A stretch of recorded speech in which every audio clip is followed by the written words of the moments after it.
So, ito yung sign-up form na ginawa natin previously, yung bago mag-launch, no? Yung ating pre-launch. Yan. Anyway, open na naman ang registration na nalinis na. Kasi nangyari, nagkagulo, no? Alam niyo naman, pag free, ang tao, imagine niyo yung mga sale sa mall, pagka yung talagang grand sale, 'di ba? Yung mga tao hindi nasa labas na ng pinto ng building, hindi pa nagbubukas yung shopping mall. Tapos pag open ng security guard ng entrance, talagang ano, no? Dagsa, pasukan lahat, nagtutulakan. Parang gano'n na nangyari dito. Okay? Kasi ang tao pag free, pagka sale, 'di ba? Ang bibilis. Ganun nangyari. Kaya lang, wala na, out of control tayo. Kaya nagkaroon tayo ng delay dahil temporarily sinarado yung yung registration form ng company dahil sa daming accounts, sa daming mga duplicates registration, sa daming mga bogus, no, na mga kunwari existing na tao, hindi naman. So, ang daming mga ginawa ng paglilinis na ginawa ng company doon, no? So, medyo, na false start tayo. Nagkaroon ng, stampede, no? And then, nagkaroon ng tulakan at nagkaroon ng pag-aabuso ba, ganun sa loob ng system. Kaya medyo natagalan. So, pasensya na kayo dyan. Pero binalik na ngayon. Ito. Ganito ang nangyari ngayon. So, i-explain natin ngayon kung ano na nangyari ngayon, Reg. G, ano na nangyari dyan? O, sige. Explain mo nga sa akin, ano bang pagbabago yan? Bakit yung mga unang sumali, marami ang na-disappoint? Marami ang, ayoko na dyan, mag-quit na ako. Ganyan pala yung company. Kung sino pa yung yung pumasok ng mga free, sila pa yung mareklamo. Kala nila pinapangit, no? Kala nila pumangit ang sistema. Pero hindi, tignan mo Ano ito, ikaw? Kunyari, ito yung sumali na, no? Kami, ako. Sumali na ako as free member, no? Siyempre, hindi naman free yan. May nagbayad sa akin, no? Yung team.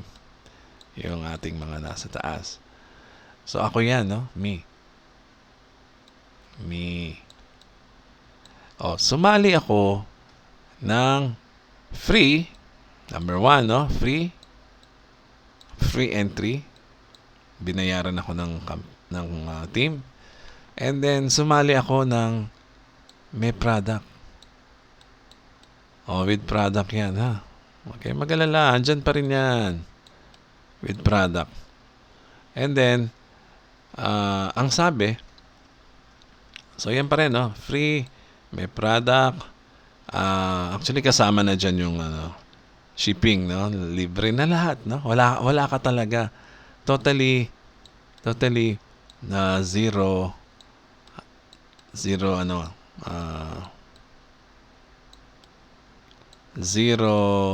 cost sa akin, no? Wala akong linabas na napuhunan. Totally yan, ha? Zero cost. Ngayon, sabi ng company, okay, Edgy, gusto ko alukin mo yung mga kaibigan mo at ibigay mo rin ang same offer ko sa'yo. Kung ano yung binigay ko sa'yo, Edgy, sabi ng boss. Okay, yung boss, syempre, ka-deal natin, no? As a team. Bali, tayo ang nakipag-deal sa boss, yung team lang natin, para maibigay itong offer na to. Okay, sige, Edgy, i-offer mo rin yan on the same. So, ngayon, ano ba yung pagbabago? Ito yung no? Yung previous, yung mga ilang araw na nakaraan na yung unang plano, no? So, ganito ang nangyari. So, pag in-offer ko daw yan ngayon, ito na yung ngayon, ha? Ito ka na ngayon. Ikaw na to. Tingnan natin kung ano yung pagbabago niyan. By the way, ang sabi pala dito sa akin, no, nung pumasok kami, meron kang Edgy na $20 pag in-offer mo yan ng exactly the same sa kaibigan mo. Sa bawat isa, meron kang Ito, invite. Sa bawat isang invite na papasok sa atin, sa ating team, na makakatulong sa team natin, ay bibigyan kita ng $20. Wow! Sabi ko, ang ganda ng offer nito. Ito lahat ay nagustuhan ng aming team, no? Ng mga bagong pumasok sa team. Siyempre, saan ka ba naman nakakita niya, no? Ibinigay mo na ng free. Meron ka pang product, wala ka pang nilabas kahit magkano. Sa delivery, sa lahat, no? Meron ka pang $20. Wow, ang ganda. So, expecting na ganyan din ang ipapasa namin sa mga tao. Dati, same, dapat, the same. Pero nabago. Okay, ano ba yung nabago? Isa-isahin natin. Ito ka na ngayon, no? Ito yung present, ha? August 18 ngayon, ha? Tandaan nyo. Yung mga hindi pa nakakapag-sign up, mag-sign up na kayo dahil mas maganda ito. Tingnan mo, ha? Ano ang nabago? Okay, number 1, ganun pa rin. Free pa rin. Yeah? Sagot lahat. Ang admin, ang administration fee, ang entry fee, lahat. Ang processing fee, lahat pasok ka na as member. Member ka na dyan, Edgy. Parehong-pareho lang yan dito. Number 1, walang pagbabago. Okay, yan. Number 2, Edgy, nabanggit ko na yan, no? May pagbabago dyan. May product pa rin tayo. Okay? Ibibigay pa rin yung product mo, Edgy. Huwag kang mag-alala. Andyan pa rin yung product. Pero ano ba nagbago sa product? Mas napaganda kasi meron na tayong AI product. First in the market ng industry na i-offer yan, i-add dyan, okay? Sa product line ng company. AI, okay? AI or yung wellness. Okay, wellness yan, no? Wellness. Wellness kasi ito no? Itong product na to. So, yung wellness product, naging AI. Kaya naman ginawang AI ng company yan kasi masa ang papasok dito. Imagine mo, maraming tao ang magpapasukan dito, no? O, kung sa tingin mo ba sa USA galing yung product, ipapadala sa bawat member, mahirap o madali? Kahit 1 week lang ang antayan yan. Siyempre mahirap, 'di ba? Matagal. 1 week ang antayan, arrange na shipping, lahat and everything. Physical product 'yan. Okay, almost the same din. Hindi naman ganoon kalaki ang difference ng price nito at saka price nito. Anyway, so ang suggestion sa atin ng company ay mag-AI na tayong lahat dahil yan ay instant delivery. So makakatipid, no? Makakatipid ang company dahil hindi nagagastos sa sa delivery charge ng UPS. And then sa aking personal choice, ako ay gumagamit ng AI, no? Gagamit ko ako ng AI. Napaka-importante sa buhay ng tao ang AI ngayon, no?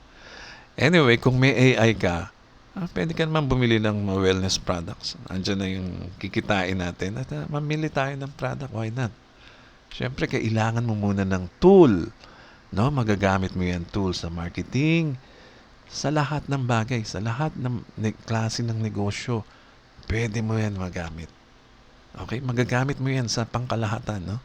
Sa negosyo natin dito sa TLC, pwede mo yan magamit. Kaya, pwede mong unahin muna to. Ang suggestion natin lahat, no? Which is natuwa naman kami dyan. Okay? So, yan ang unang pagbabago, yung number 2. AI na tayo. O number 3, ano ba yung number 3? Zero cost pa rin bang dyan? Wala ba talaga akong ilalabas na pera dyan, Edgy? Yes! Ganun pa rin. Okay? O, eto pa, maganda. Ito, nagbago ha. Pasensya na kung matutuwa kayo dito o hindi, no?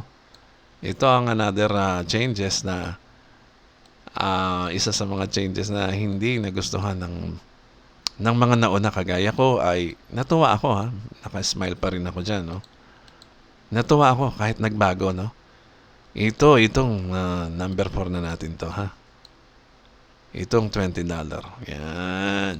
Okay. O, Edgy, ano yung nabago sa $20? Matutuwa ba ako dyan o hindi? O, Di tignan mo kung matutuwa ka. Ito nangyari. Yung number 4 na commission ito, no? Pag pinasok ka niya, meron siyang $20. Hindi na matutupad. Agad, okay? Meron kang konting delay. Delay lang. Magkakaroon ka ng delay sa commission, okay? Ito. Matutuwa pa rin ako dahil makukuha ko pa rin yung $20 anyway, no? Okay lang, delay. Boss, sabi ko sa boss, okay lang i-delay mo yung $20 na commission ka kay Pedro. Kasi, si Pedro yan ha, nakangiti pa. Kasi, makukuha ko rin naman yan anyway. So, okay lang sa akin. O, ngayon, Pedro, ano na nangyari sa number 4? Sabi nung boss, okay, Pedro, dahil ikaw ay magjo-join sa amin, bibigyan ka pa namin ng $10 o equivalent to 10 points yan, ha? Puro points tayo, by the way, sa system, ha? Pero 1 point is $1 anyway. So, meron kang 10 points equivalent to $10 para pangbili mo ng product. Hindi mo ma-encash yan, ha, Pedro, pero magagamit mo yan pangbili ng product. Ibig sabihin, pang-maintain. Yan, okay? Oh, by the way, idagdag natin dito, okay, ha? Tandaan nyo, ha? Hindi tayo basta-basta magsasali dito na walang pakinabang. May maintenance tayo, ha? Number 5. Oh, yun yung maintenance. Maintain, ha? Maintenance, ha? Tandaan nyo yan. Number 5, may maintenance tayo. Kala nyo, ganun-ganun lang, ha? Magme-maintain tayo dyan. Kailangan mo bumili ng product para magtuloy-tuloy ang negosyo ng company, di ba? Di pwedeng hindi. Lahat naman ng negosyo kailangan ng maintenance, eh. Naglabas ka ng puhunan, hindi ka na maglalabas ulit. Siyempre, mayroong barya-baryang magme-maintain ka dyan. Monthly yan, anyway. Monthly, ha? Monthly. Okay, so, yung number 4 na bago, may delay to.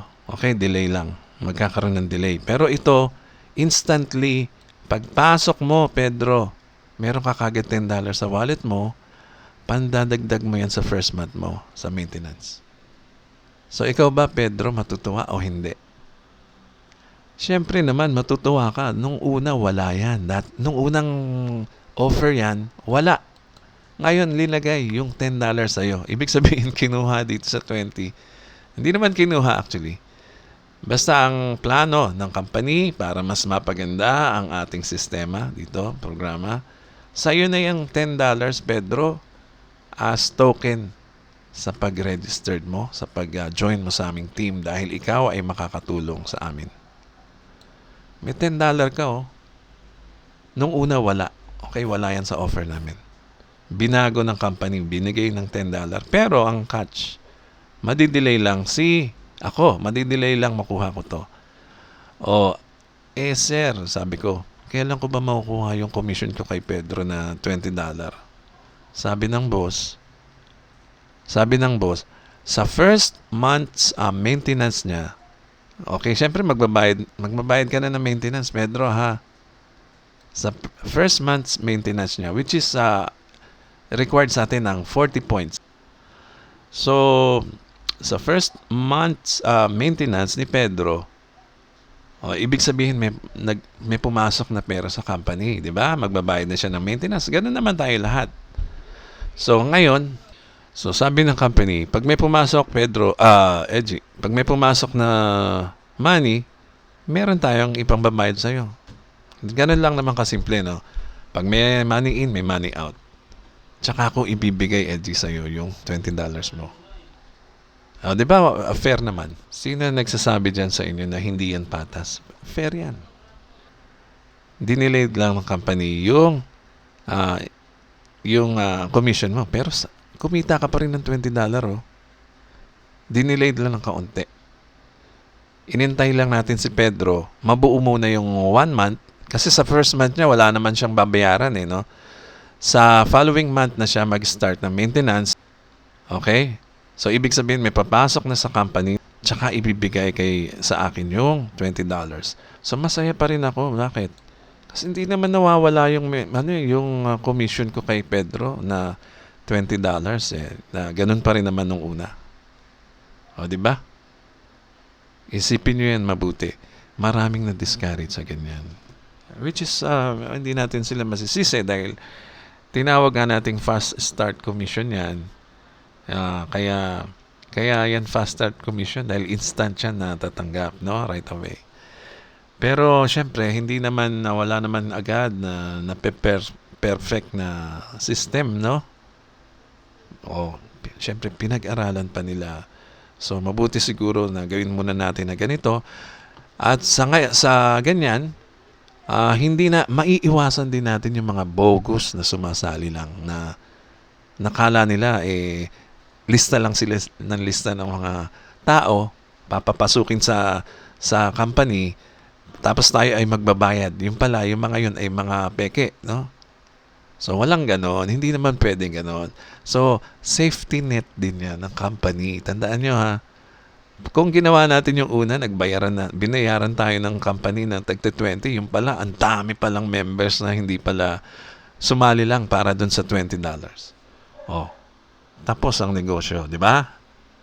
So, yan, ganyan. Delayed lang ng kaunti. Which is, wala namang problema doon, no?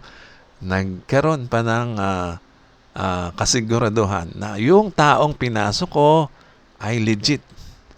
Legit na willing na maging life changer din dito sa TLC. Di ba?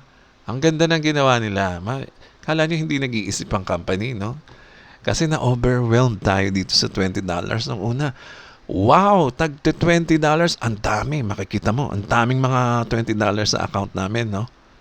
Kung kayo ang nasa kalagayan namin nung unang sistema, talagang makikita mo, bumubuhos parang gripo yung $20. So, nagulat ang kami. Teka, hindi ata pwede natin gawin ganyan. Dahil, yung mga $20 na yung mga bogus, ang dami. Maglinis muna tayo. Linisin muna natin. So, by this way, no, makukuha ng company, malalaman niya na ito si Pedro ay legit na sumali as life changer, no? Life changer tayo dito, no? Dito sa TLC. Legit na gagawin niya ang negosyo at nagpasok siya ng sales, ng points. By the way, nag-aral ako ng system analysis, okay? Ayan na naging course ko nung nag-aaral ako ng mga early programming days sa computer school, no? Nag-aaral ako sa Philippines, sa Makati, and then pinag-aaral ako sa abroad. Okay, yan, puro problem solving kami, system analysis ang ginagawa namin. Bago kami gumawa ng program sa computer, okay? Dati talagang dinosaur ang program, no? Mahaba mo yan isusulat. Ngayon, ang dali na, AI na lahat. Dati, bago kami sumulat ng program, puro sketch na ganito, puro drawing, puro flowchart, puro puzzle, ganun, problem solving, ganyan. Okay, so, in related to my na pag-aralan, syempre, pinag-aralan ko rin to, napaganda ba o na pumangit? O yung iba, hindi nila inisip na mabuti, no? Gusto lang nila magmadali sa 20, ibigay kagad ng company. Free naman eh. Hayaan mo na ma-delay ng 1 month. Free naman. Free naman, please. Bigyan mo naman ng consideration yung company. Mag-decide, no? Kasi, tingnan mo, makontrolin, no? Kasi pag hindi niya kinontrol yan, kung sino-sino na lang papasok sa atin na bibigyan ng 20. Diba? Hindi naman maganda. Bakit ginagawa ng company to? Hindi ito birong business. Ito ang isa sa pinakamalaking, pinaka-generous na company magbigay ng commission sa industry. Panoodin niyo yung intro ng presentation natin, yung talagang final, yung talagang official presentation video ng company. Napakalaki ng binibigay nitong company nito sa mga affiliates niya o member niya. So, hindi ito biro, no? Kung hahayaan natin yung unang decision nila na nagkaroon ng gulo, no? Sobrang gulo, kaya na-delayed yung pagbukas ng ating registration na form, yung invite form na ginagamit natin. Dahil dyan, napaka-serious business nito, no? Tandaan nyo, kung ikaw ang nasa katayuan ng company, matutuwa ka dyan sa ginawa niya. Yan, bali tapos na, no? Yan na yung aking paliwanag dito sa nangyari sa atin. So, yung mga hindi pa nakaka-registered, yung mga nag-register na ng una na nakakuha na ng ID number nila sa company, huwag niyong sayangin ito. Ituloy nyo, no? Ituloy nyo. Yung mga yung mga nag-start na mag-recruit, sabi na, ay, ayoko na yan. Sayang yung effort ko. 100 ang pinasok ko. Hindi ko pala makukuha yung commission ko. Kala niya hindi niya makukuha to. Ano ba naman, madelay ka lang ng 1 month? Madelay ka lang ng 1 month, sir. Intindihin mo naman, sir, yung situation. Madelay lang ng 1 month, okay na yan. Makukuha mo rin naman per person yan, yung 20. O, di ba? So, yan, na-explain ko na. Sana naintindihan nyo, ha? At nakita nyo sana yung nakikita ko na kagandahan sa ginawa nitong company. Okay? So, ito po si Edgy Garcia. Mag-subscribe na rin kayo sa akin. Bali, i-check nyo rin ang description ng video na ito kung sino man ang mag-share. For sure, nilagay niya yung kanyang link dito sa ibaba ng video. Okay? Doon kayo mag-register sa kanya. Kung sino nag-share, sa kanya kayo mag-register. Dahil para fair naman sa atin lahat, no? Para magamit nyo rin tong video na to. Okay? Yan lang po muna. Maraming salamat.